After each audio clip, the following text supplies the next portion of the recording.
Hello, good evening friends. This is Sudha. This is your psychology class and I am your psychology teacher. हम psychology में पढ़ रहे थे learning यानी अधिगम अधिगम क्या है, किन शब्दों से मिला है और किस तरह से उसका विकास हुआ, ये चीज़ें हम पढ़ चुके हैं डिफरेंट डिफरेंट लैंग्वेज में, हिंदी, संस्कृत और इंग्लिश में। अधिगम क्या है वो हमने जान लिया। अब हम किसी भी चीज़ को जानने के बाद उसको एक सीरियल में रखना या एक क्रमबद्ध तरीके से याद करना बहुत ज़रूरी चीज़ है और इसलिए हम परिभाषाएँ पढ़ेंगे। परिभाषाओं के दृष्टिकोण से अगर देखें तो एग्ज़ाम में अधिगम की परिभाषाएँ बहुत पूछी जाती हैं और इस तरह से पूछी जाती हैं कि अधिगम की ये परिभाषा किसने दी, या बहुत सारी परिभाषाएँ दे दी जाती हैं और पूछा जाता है ये परिभाषा कौन-सी मनोवैज्ञानिक की है। तो इसलिए आपको परिभाषाओं को याद करना बहुत ज़रूरी है, इसलिए मैं परिभाषाओं को आज आपको याद कराऊँगी। याद कराने के साथ-साथ इसकी ट्रिक क्या है, मीन्स पढ़ाने के साथ-साथ इसकी याद करने की ट्रिक क्या है वो भी बताऊँगी, लेकिन अभी नहीं, वो आपका चैप्टर एंडिंग में आपको बताऊँगी, क्योंकि अगर अभी आपको बता देती हूँ तो आपका ध्यान भटक जाएगा कि आप चीज़ें सीखेंगे नहीं, सीधे एंडिंग पे पहुँचेंगे।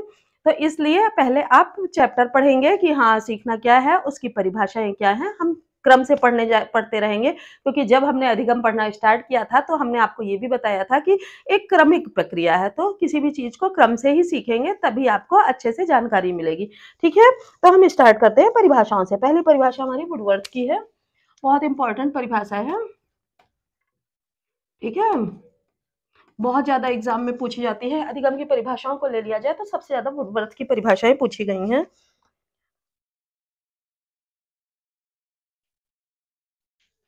इन्होंने कहा था नवीन ज्ञान व नवीन प्रतिक्रियाओं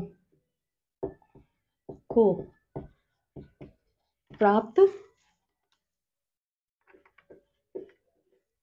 करने की प्रक्रिया सीखना है। ठीक है?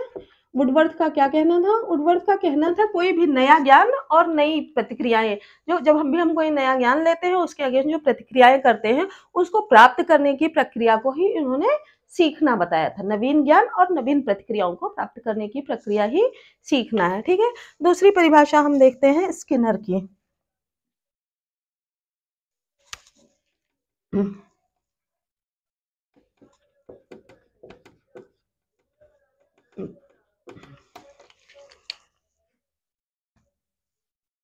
इनका कहना था कि व्यवहार के अर्जन में प्रगति ही सीखना है। स्किनर महोदय का कहना था कि किसी भी व्यक्ति के व्यवहार के अर्जन में, जब भी वो कोई नया व्यक्ति कोई नया व्यवहार सीखता है तो अर्जन का मतलब कुछ भी नया चीज़ अर्जित करना या एक्वायर करना, कुछ नई चीज़ जब वो एक्वायर करता है तो उसमें प्रगति आती है। जैसे कोई व्यक्ति साइकिल चलाना सीखता है तो उसके कुछ ना कुछ वो अर्जित करता है। कैसे अर्जित करता है? हैंडल होल्ड करना सीखता है, पैडल साइकिल पे चढ़ना सीखता है, पैडल चलाना सीखता है, तो वो क्या होता है? कुछ ना कुछ अर्जित करता है या अर्जन में प्रगति, धीरे-धीरे वो प्रगति ही होती जाती है। वो क्या कहलाती है? सीखना कहलाती है। ठीक है? अगली परिभाषा हम देख लेते हैं गेट्स की। गेट्स और उनके साथियों ने दी थी, गेट्स व अन्य हम लिख देते हैं।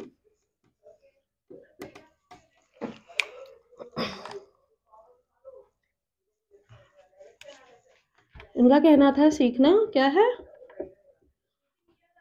अनुभव व प्रशिक्षण के परिणाम स्वरूप व्यवहार में परिवर्तन है। ठीक है? गेट्स व अन्य का कहना था सीखना क्या है? अनुभव।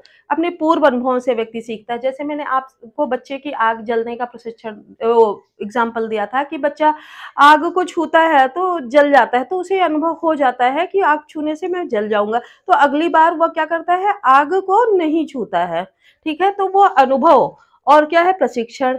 या फिर उसको कोई व्यक्ति बताता है, जब वो जल जाता है तो उसे बताया जाता है कि आग छुओगे तो जल जाओगे, या मैंने कहा था तुम आग से मत छू खेलना, जल जाओगे। तो वो प्रशिक्षण उसका हो गया। तो उसके परिणाम स्वरूप व्यवहार में परिवर्तन। परिवर्तन क्या आया कि उसने अगली बार जब आग के किनारे वो पहुंचा तो उसने आग को छुआ नहीं। तो व्यवहार में परिवर्तन आया, तो वही उसका सीखना हो गया, उसकी लर्निंग वही हो गई। ठीक है। अब अगला हम देखते हैं मर्फी की परिभाषा। मर्फी भी की परिभाषा भी काफी इंपॉर्टेंट है। आप परिभाषाएं जरूर याद रखिएगा क्योंकि एग्जाम में परिभाषाएं ही दे दी जाती हैं।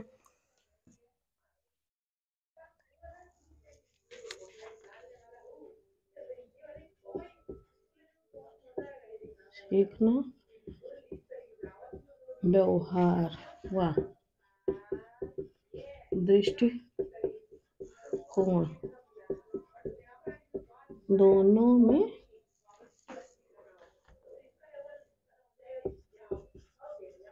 परिवर्तन है। इनका कहना था कि सीखना क्या है? किसी भी व्यक्ति के व्यवहार और दृष्टिकोण दोनों में परिवर्तन। जब व्यक्ति कोई नया व्यवहार, नई चीज सीखता है तो उसके क्या व्यवहार में भी परिवर्तन आ जाता है और उसके दृष्टिकोण यानी सोचने समझने और जानने के तरीके में भी परिवर्तन आ जाता है। तो उसी को सीखना कहा, इन्होंने कहा, सीखने की संज्ञा दी। ठीक है। अगली परिभाषाएं हम देखेंगे क्रॉनबेक की।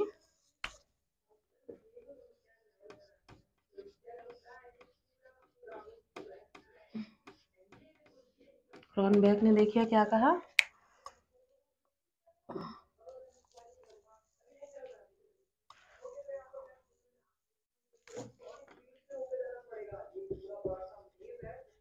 सीखना अनुभव के परिणाम स्वरूप व्यवहार में परिवर्तन से व्यक्त होता है। ठीक है।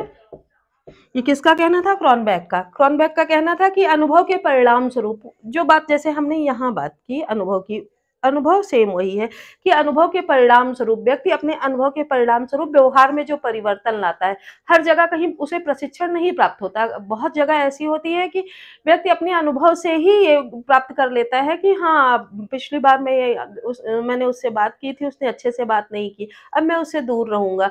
या फिर छत के किनारे गया, कहीं कोने पे गया, उसे ठोकर लग गई, तो अगली बार उस कोने या किनारे पे वो नहीं जाएगा कि उसे ठोकर लग गई। तो कुछ ऐसी जगह होती हैं, कुछ ऐसी चीजें होती हैं कि वो अनुभव से ही ज्ञान प्राप्त कर लेता है और वहीं उसकी लर्निंग हो जाती है। ठीक है।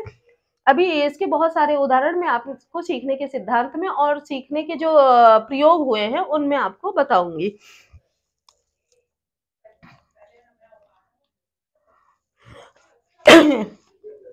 अब हम परिभाषा ले लेते हैं क्रो एंड क्रो की।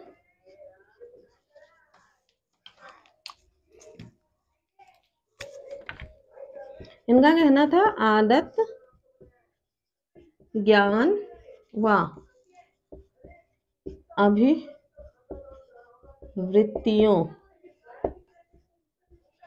में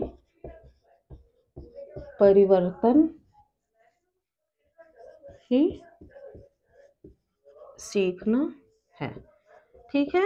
ये कैसे, इसमें परिवर्तन कैसे आता है? प्रशिक्षण या अनुभव द्वारा। ठीक है। इनका कहना था कि अनुभव या प्रशिक्षण द्वारा किसी भी व्यक्ति के आदत में, ज्ञान में और उसके दृष्टिकोण में या अभिवृत्तियों में, अभिवृत्ति मतलब उसका एटीट्यूड बदल जाता है। किसी भी चीज की जब लर्निंग हो जाती है तो हमारा एटीट्यूड बदल जाता है। जैसे हमें किसी सब्जेक्ट का नॉलेज ना हो, सपोज दैट आपको अधिगम का नॉलेज नहीं था कि अधिगम क्या है, तो आप बिल्कुल जब कहीं अधिगम के बारे में बात होती थी अननोइंगली बैठे रहते थे कि हाँ, क्या बात हो रही है।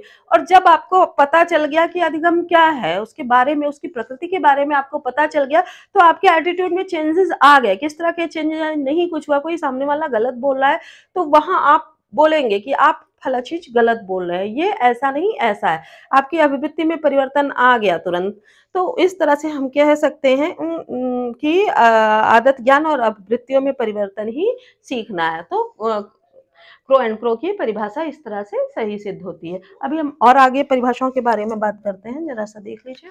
इसको आप स्क्रीनशॉट में लीजिएगा या वीडियो दोबारा से रिप्ले करके देख लीजिएगा और परिभाषाएं देखते हैं। जैसे किम्बल यंग है, उनकी परिभाषा भी काफी इंपॉर्टेंट है।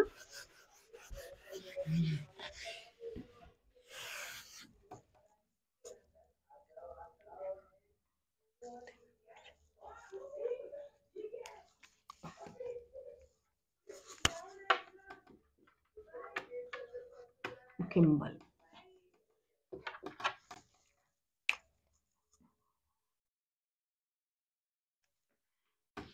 क्या कहना था? अधिगम व्यवहार या व्यवहारात्मक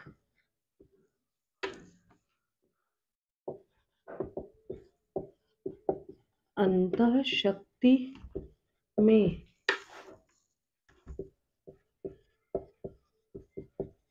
अपेक्षाकृत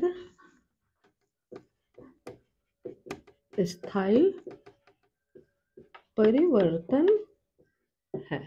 ठीक है, किम्बल यंग का कहना था कि अधिगम यानी सीखना क्या है? व्यवहार या व्यवहारात्मक अंतःशक्ति। व्यवहारात्मक अंतःशक्ति में क्या आती है? उसके दृष्टिकोण आते हैं, उसके व्यवहार काम करने का तरीका आता है, उसकी अभिवृत्तियां आती हैं, उसमें अपेक्षाकृत अस्थायी परिवर्तन। क्योंकि सीखने के बाद जो व्यवहार में परिवर्तन या परिमार्जन होते हैं वो अपेक्षाकृत क्या होते हैं? अपेक्षाकृत वो स्थायी होते हैं, अस्थायी नहीं होते हैं। स्थायी परिवर्तन इसलिए होते हैं क्योंकि जैसे मान लिया आपने सीख लिया कि आग से हम जल जाएंगे, तो ऐसा नहीं है कि कुछ समय बाद आप भूल जाते हैं कि आग हमें जला देगी, दोबारा जाके फिर आग पकड़ लेते हैं, ऐसा नहीं है। वो जो व्यवहार में आपके परिवर्तन आता है वो हमेशा के लिए आता है, अपेक्षाकृत अस्थायी होता है। कोई मानसिक रोग हो जाए, कोई ऐसी विकृति आ जाए, तब वो अस्थायी हो सकता है, अदरवाइज वह स्थायी परिवर्तन ही होता है। ठीक है, तो इस हिसाब से हम परिभाषाओं के आधार पर देखें तो इस निष्कर्ष पर पहुंचते हैं कि सीखना क्या है? सीखना व्यवहार में परिवर्तन है। ठीक है, दृष्टिकोण अभिवृत्ति में परिवर्तन है।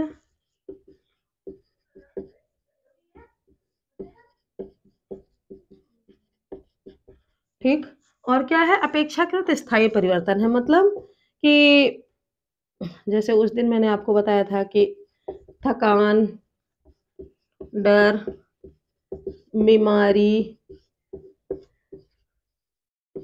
दवा खाना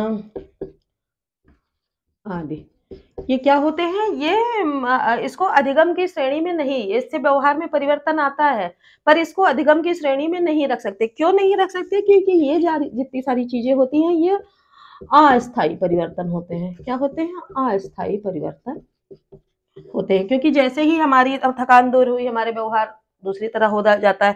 जब हम डरे होते हैं तो हमारा व्यवहार दूसरा होता है, और डर से हम बाहर निकल आते हैं तो व्यवहार हमारा बदल जाता है। तो या बीमारी या दवा खाना, ये सारी आदतें जो होती हैं, ये हमारी आदतें अस्थायी परिवर्तित होती हैं, स्थायी परिवर्तन नहीं होता है।